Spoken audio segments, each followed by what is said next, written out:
This portion of the news brought to you by McDonald's. McDonald's, I'm loving it. The prosecution has closed its case in the human trafficking trial of Shavani Sasha Gay Hall. A total of 13 witnesses were called by the prosecution, while they opted not to call an additional 3 persons. The court is now hearing legal discussions. Once the court rules on those submissions, the accused may or may not be called on to present a defense. Hall is accused of 4 counts of trafficking in persons and 2 counts of unlawfully withholding identification papers of 2 women. Director of Public Prosecutions Vinette Graham-Allen and Yukul Barnaby are prosecuting the case.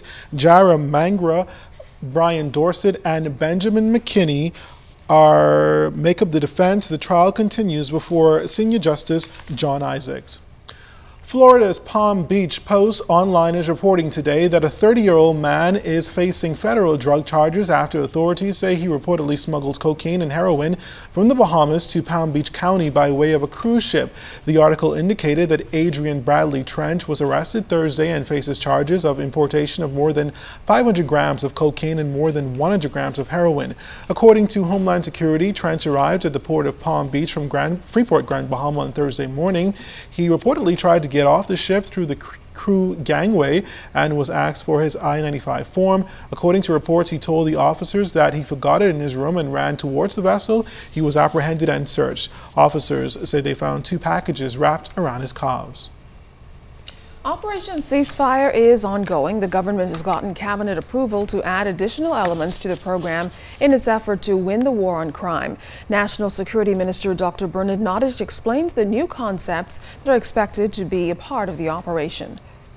One is use of violence breakers. These are persons who themselves may have had brushes with the law or have been considered offenders who have reformed their lives and who are to assist in helping to work with young people to see if we can guide them in a different direction from which they're going.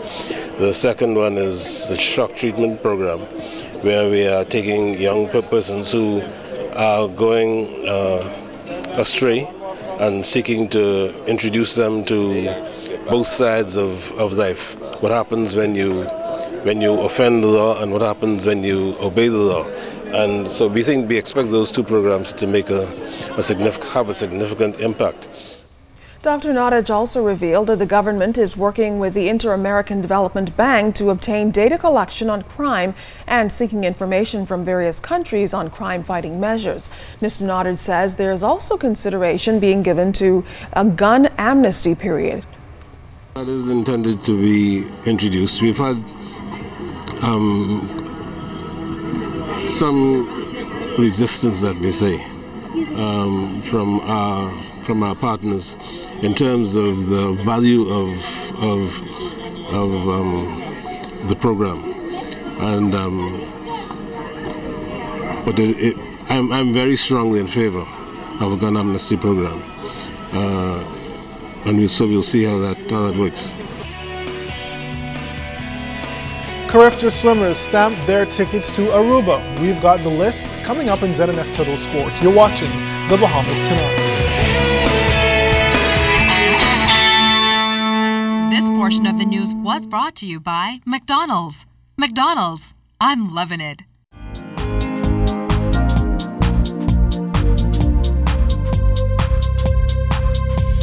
This is your Royal Fidelity Business News. I'm LaDawn Davis. As debate continues regarding value-added tax, Grand Bahama businesses express their concerns. Ministry of Finance and International Monetary Fund officials recently made a courtesy call to the Business Development Unit of the Grand Bahama Port Authority Limited.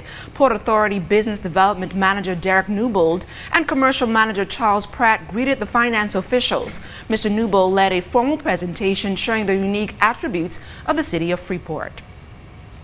China Harbor Engineering Company informing Cooperstown residents tonight about the construction of its new $39 million port. China Harbor Engineering Company has had an impressive track record, having secured over 70 contracts across the globe worth approximately $7 billion last year alone.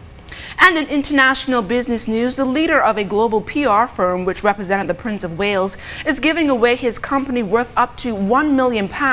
Simon Cohen said he wanted to focus on his family as he thought jet-setting around the world as head of a global tolerance was missing the point. He will hand over 95% of the company with £10,000 and 10 years worth of business contacts.